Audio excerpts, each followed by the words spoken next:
Story number 4. This is our AI watch. Every week we come to you with a little bit of AI news and what's going on with the in the world of artificial intelligence, large language models, and Skynet and the robots taking over. And this week we got a couple for you. ScarJo, Scarlett Johansson just recently she got ripped off basically. They took her likeness just like they did Tom Hanks and started doing stuff and put her in an ad. And she's, hey, that's not me, but it looks like me, talks like me, sounds like me. What the hell? That's not me. It's AI. So they got ScarJo in there too. And now she's trying to sue and bring light to this problem.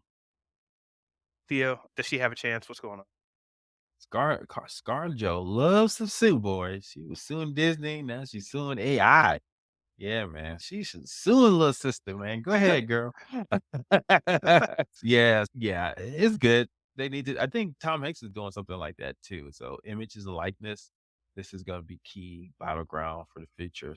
So more to come, but I think they're probably gonna win this battle, because they're getting in early. But there's just so much money going to AI, and they're gonna find ways around it where even the actor's gonna be like, "Did I do that?" It's gonna be so real. I guess I did do that. Or they're gonna find arrangements where they're gonna pay them for licensing their image. I think that's gonna be the workaround. Yeah, that's what they do for a lot of music where they come find out, hey, you didn't license this music properly. And like, crap, you're right. Yeah. All right, here's $20,000. Yeah, Yeah. I'll be back I next year mean, for the other 20. yeah, no work, no nothing, and they just use the image, and then they get the approval on how the image is used. Yeah, it's a no-brainer. That's what this is gonna end up. Yeah, and good thing we have the U.S. government on task. They have a new, I don't want to call it task force, but they had, according to Mashable, White House drops an AI regulation bombshell, 10 new mandates that'll shake up the industry. And this is targeting OpenAI, Google, Microsoft, and the other prominent AI players. And they're saying they must adhere to this new legislation. Sounds good, right? Yeah. I would think so. I don't know, man. I'm just one of those persons that anything that government's into is shaky. I'm not saying that I'm anti-government. It's just sometimes a lot of stuff they put together is not thought through thoroughly. And so one of the things is they developers of powerful AI systems must share the results of their safety tests with the federal government.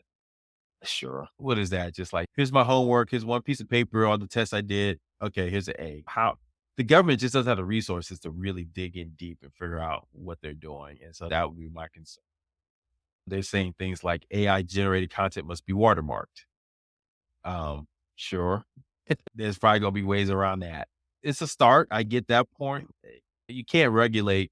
It's very hard to regulate commerce. And if you don't put incentives, economic incentives. I sound like a free marketer, right? I sound like a what's it called? I can't remember the name right now. A libertarian, but Right. it's true.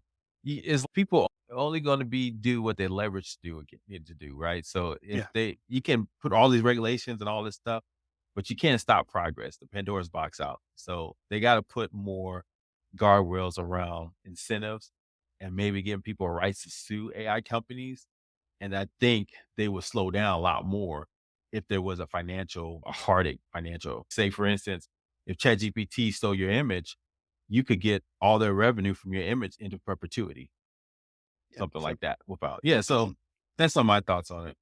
yeah, put it on the blockchain. It'll be great. Be fine.